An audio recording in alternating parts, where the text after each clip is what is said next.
Hello, good afternoon. Thank you all for inviting me to this session. Before I start, I must state that I am not an agriculture or museum expert.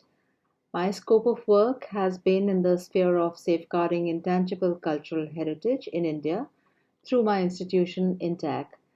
So, what I'm trying to do today is explore elements of intangible culture and traditions in agriculture practice, a look at how some of these are still retained in India, while many others are disappearing, and finally, how these connect up with the Agriculture Museum.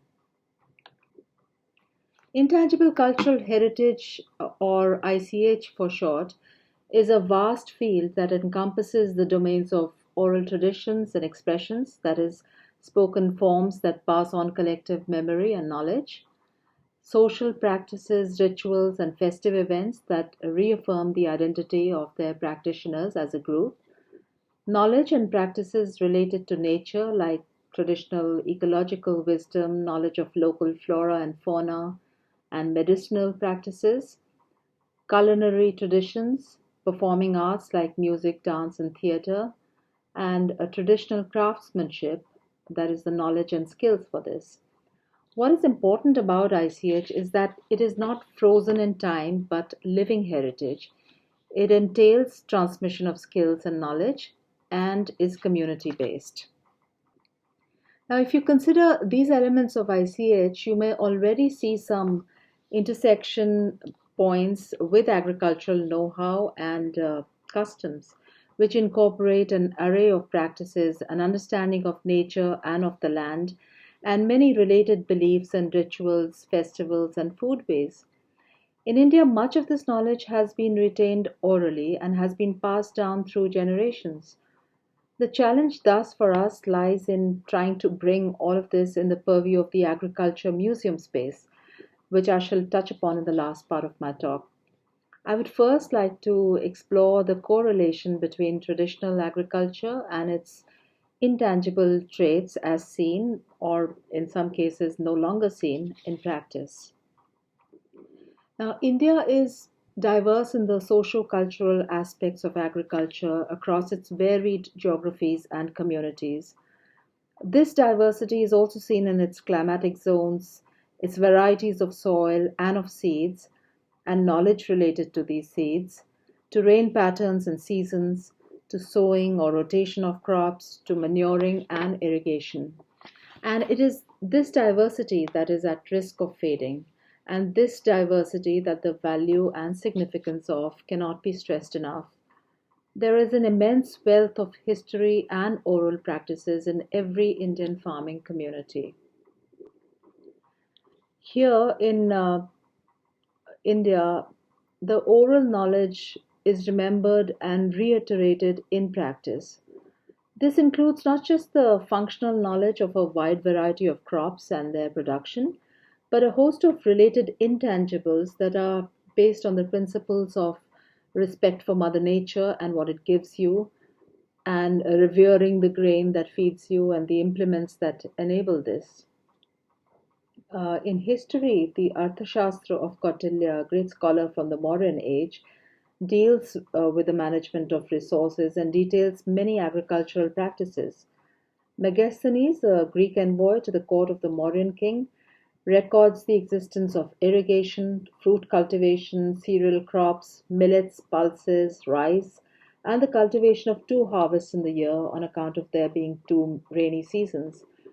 There are also accounts of classification of soil and the seasons in this period. However, most often the best way to pass on knowledge of methods of cultivation has been not through the written word, but through easy to memorize songs, couplets, and proverbs. These have been derived from the time tested experiences of farmers and are sometimes no more than a line like manuring is more important than plowing, crop protection is more important than irrigation, and so on. One example of such a collection is the Gag Badri, belonging to the 14th or 15th century. And these relate to many topics like drought, rainfall, plowing, sowing, and yield. Serving as a guide to farmers, they have been in circulation for generations and are still popular in villages across North India, especially in the states of Uttar Pradesh and Bihar. Just to share with you a couple of examples of the Gag Badri, a saying on plowing goes, Gaher na jote bove dhan, so ghar kotila bhare kisan. Uh, Roughly translated into sowing paddy without deep plowing gives a good yield. And on mulching, it says, Gobar maila patti sade, tab kheti mein dana pade. When cow dung, farmyard manure, and leaf litter decompose, there is a good yield. And there are many more such sayings. Then there are several observational methods like the study of cloud formations, atmospheric changes, and bioindicators that are in use even now in parts of India. Intact's Natural Heritage Division did a study a few years ago on the skill of the local farming community in the arid western part of Rajasthan, where such forecasting becomes invaluable to farming. And from 1990 to 2003, researchers and farmers pooled their knowledge at the Gujarat Agricultural University to validate 8 of the most popular weather and climate related sayings and beliefs known to farmers. These sayings and proverbs would be based on years of observations of environmental phenomena and changes in nature and relating these to patterns of weather and climate. Such sayings are passed on orally and often put together in rhyme form for ease of memory. They have rituals and ceremonies that impart status and significance to the practical skills of agriculture. These may include consulting the Panchang or the Almanac to identify auspicious days for undertaking certain agricultural activities, invocations and offerings to various gods before plowing, elaborate rituals for harvesting, and many post harvest festivals. For example, the mainstay of the Wadli tribal community in Maharashtra is agriculture and the rice fields, and they will not start any agriculture related activity without first performing a religious ceremony seeking the local deity's blessings. So there are ceremonies like Koli Bhaji Khane and Nav Bhat Khane, which have a lot of significance. And there are many pujas or prayers done in the fields before harvesting the paddy. These are some of the images of rituals performed before and after the harvest.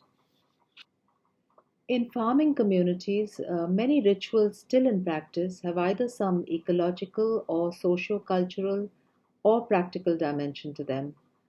For example, an elaborate ritual known as Mundian Kalasam, seen in parts of Kerala during the heavy monsoon, which is a lean season for any agricultural activity, is to propitiate the god of cattle. What it results in is that all the nutritious offerings to the god, like red rice, gur, boiled peas, and chicken, are then fed to the farm animals, who may not have otherwise got this nutrition during the lean season. Then there's another ritual which involves leaving the land free right after the harvest, thus indirectly allowing the rejuvenation of the soil. Then there are hundreds of thousands of seed varieties and their life stories in India. Seeds are, I feel, the biggest symbol of farming and cultural traditions. I recently came across a gem of a compilation of indigenous varieties of rice by the Rupanta Trust in Chhattisgarh, compiled from an oral collection from the farming community of the region from 2000 to 2014. This document classifies and outlines the individual characteristics of hundreds of rice varieties. And these particular qualities of each seed variety may range from mapping its yield, size, color, fragrance, taste, nutrients, and usage to the time taken for ripening, its suitability for different soils, resilience to weather fluctuations and drought, resistance to pests, and so on. based on the principle that seeds are at the heart of food wealth and diversity, and that an understanding of these is nature's gift to the tribal communities residing here. It is a vast repository of indigenous seed knowledge, and we must explore ways to protect this and others like it. Related to this region, there is a festival called Akti Ka Tyohar, which takes place on Akshaya Tritiya, which is celebrated as the start of the farming calendar, sometime in the month of April May, when farmers commence agricultural activities before the onset of the monsoon and pray to Mother Earth and Goddess Lakshmi. This is when farmers here take out their diverse seeds from storage and exchange these in the belief that everyone has a right to them, as seeds are considered an item of community ownership. Also fascinating are all the associated tales with many of these rice varieties and the advice given for choosing particular varieties. For instance, a few of these have thorns and are sown in areas where protection from wild boar may be required.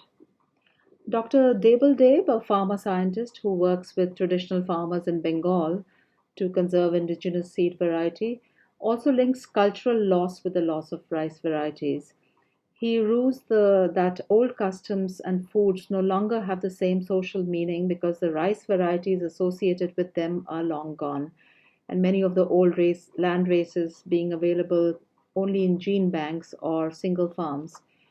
This means an erosion of folk knowledge and food cultures shaped by the distinctive properties of different varieties, like which of them contains more carbohydrates, more vitamins or metals, which is good for lactating mothers or for convalescent patients, which is a must for a wedding feast or for a sacred ceremony, and so on. Looking at continuing farming practices today, I think it is important to understand the relevance and current usage of tools, implements, seeds, and cultivation practices and document them in the context of the intangible knowledge they reveal. It would be quite interesting to study the biographies of these. Let me give you a few examples. One of the sayings cited earlier was related to mulching. For the Wadli tribal community in Maharashtra, this is an established practice even now. Before the onset of the monsoon, a traditional procedure known as rub involves covering the fields with dry leaves, twigs, and cow dung and setting these ablaze to produce ash as a fertilizer. And this also ensures that no weeds appear on the land while the seedlings are being prepared elsewhere for transplantation. Then you have many proverbs which talk about natural manure. To cite a personal example, my mother, for her farm in the foothills of western Uttar Pradesh, gave permission every year after the Kharif harvest to large groups of the pastoral nomadic community of Gujars to squat on her land.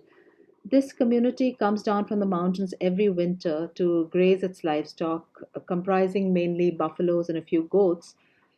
And this fertilizing practice establishes an annual link between the settled farm and the pastoral community and has worked as a mutually beneficial arrangement for both. Another example for a sustained practice is related to what is to be sown around the borders of the main field and in other non agricultural land. This typically means the planting of medicinal shrubs on the borders and watermelon, pumpkin, and bottle gourd on the riverbanks and riverbeds during the dry season to make use of the moisture in the soil. Coming to implements, the terrain obviously determines the kind of implements used in the past and now. The plough is a common sight across India. During one of our mapping projects, it was quite interesting to find an unusually large oxen drawn plough known as the Nangeli, made using wood and iron. It comes in handy for deep ploughing by the local Bhakta farmers of Araku Valley in Andhra Pradesh. Storage practices have not seen too much of change either. One aspect of storage is to do with the purpose for doing this. To take another example from my mother's farm, which is largely basmati rice and wheat growing, apart from retaining seeds for the next crop, a few sacks of dehusked and unpolished rice would always be kept aside for personal consumption, as it is considered the healthier option to the double polished, better looking grain intended for the market. And this would be then sealed in containers with dried neem tree leaves to protect it from pests and insects, and it was good for the entire year. Some of the following images show the ingeniously constructed granaries or storage containers documented around the country. These practices ensure that the grain lasts for a long time, even decades in some cases. So here's a freshly made rice bundle in a SAM and then stored inside the house. Then you have storage of grain in a SAM. And in Maharashtra, the rice with the husk being stored in huge bamboo woven baskets, which are coated with cow dung to make them insect repellent. Another continuing tradition, which has perhaps seen a more conscious renewal in pandemic times, is to do with communal food security, where grain is stored not just in large granaries belonging to different clans, but contributed to a common pool in the village for emergency use by those in need. Then there are many traditional irrigation systems still in use. This example is from the fields of the Apatani people in Arunachal Pradesh, where you have a paddy field at the top, the water inlet system of the Apatani to prevent fish from entering the agricultural fields, and an elaborate system of channels for conserving water. Across the east and northeast of India, the farming practice includes the coexistence of fishing and rearing snails, etc., with paddy cultivation. This is typically done on the terraced lands in a separate section adjoining the main field. In another example of a continuing practice based on observation and experience, a study in 2008 by the Center for Community Knowledge in the dryland farming belt of Madhya Pradesh led to an interesting discovery. A local paddy seed of choice, known only as number 16, was found to date back to pre Green Revolution days when local varieties, especially successful in withstanding erratic rainfall, were collected and distributed by farmers in interpersonal seed borrowing practices in similar agri-ecological zones. Such seeds were later replaced by hybrid high-yielding varieties, but farmers reverted to their preferred seed when they needed to or were able to have access to it. Uh, Unfortunately, in many cases, many such varieties of seeds have been lost forever in the absence of records and preservation. In a different example from a very different region of India, P.S. Ramakrishnan on the debate on jhum or shifting cultivation practices seen mostly in the northeast of India advocates not forcing permanent cultivation on the local farmer and building on the oral knowledge of the tribal communities practicing jhum arrived at over years and years of understanding their landscape. For example, fallow management, intercropping, and that trees like the Nepalese alder and the bamboo fix nitrogen in the soil. He outlines the general principle based on several studies that what is socially valued invariably has an ecological keystone value. And traditional knowledge is intertwined with social values and cultural practices. And although it is local, it embodies general principles based as it is on centuries of practice and experience. So, observation of landscapes and practices resulting from this over millennia is disappearing with every new generation.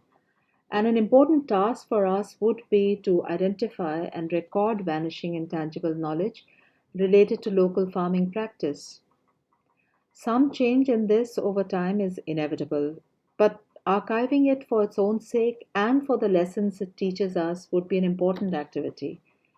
Many parts of India are going through a phase where traditional methods of farming are beginning to mix increasingly with the modern, uh, although these are not advanced to the stage of combined harvesters or tractors. These shifts are related more to optimal mechanization to the extent of affordability, the land holding size, and the requirement for that specific land of the small farmer. This could be in the form of a power tiller, a mechanical thresher, an electric fan to help with the winnowing, or even the odd mobile rice mill. But many of the activities continue to be labor intensive. So you may see both the traditional practice and the use of basic machines on the same piece of land. Here you have manual threshing and a paddle driven thresher and a rice mill, all in the same farm, same area. Another interesting activity would be to collect histories of old implements to learn about change in farm practice. This change may be due to many reasons, some to do with changes in nature like climate change and erratic rainfall, and others due to the economic imperative related to the need to grow paddy for the mill, which requires different machine tools to maximize yield, whereas hand tools are used for less productive but more worthwhile varieties in terms of nutrients and taste that a small farming community may grow for its own use. This applies to seed usage as well. A workshop in Assam on rice cultures brought out this aspect quite clearly. While the need to increase their yield encouraged the farmers to try the newer hybrid varieties of rice for cultivation, they ruled the loss of older varieties, and only the elder farmers among them could even recall the names of some of these varieties. In a somewhat related issue for agricultural produce, seasonal and local has always been the traditional mantra. Somewhere along the way, we have across the globe got, I feel, too used to having everything from exotic fruit and vegetables to quinoa and soya available to us easily and throughout the year. In India, too, we are losing sight perhaps of the ancient wisdom of eat healthy, eat local, eat seasonal. A couple of years ago, while helping a friend work on a publication on the special cuisine of her region, which is Meghalaya in the northeast of India, I realized the importance given to this mantra as I went through her compilation of traditional recipes and related stories and lore. There were set menus for each season with stipulations on what produce could or could not be consumed, with the beneficial or adverse effects of these, and what was taboo for which clan. Now, this is a typical example of such unwritten norms seen across India for every type of cuisine, which are now being eroded. So, identifying and documenting intangible knowledge and the changes in it over time becomes an archive of disappearing local agricultural practices and associated traditions. So, in this context, I see the Agriculture Museum as a living archive with museum keepers as biographers of agricultural practice. The Agriculture Museum can be conceptualized as a museum of intangible practice related to tangible objects such as seeds, tools, implements, weights and measures, and storage vessels, as well as culinary traditions. In regions with a thriving agriculture tradition, it should ideally stay connected with the farmer communities and the local population to enable and facilitate an active and ongoing engagement on past and present practices. For example, a suitable museum of living agriculture could have displays of the tools, materials used, and information on practices like soil health and fertility, crop rotation, native seeds, natural pesticides, and so on.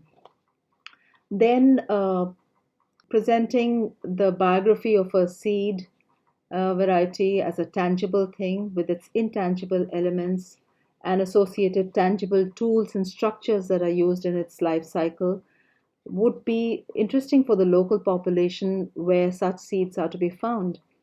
On a similar note, in following the journey of a grain from farm to table, grinding would, for example, be a notable element. Grinding of the grain was earlier done with the help of cornstones, and although uncommon now, one can still come across the odd one in villages across the country.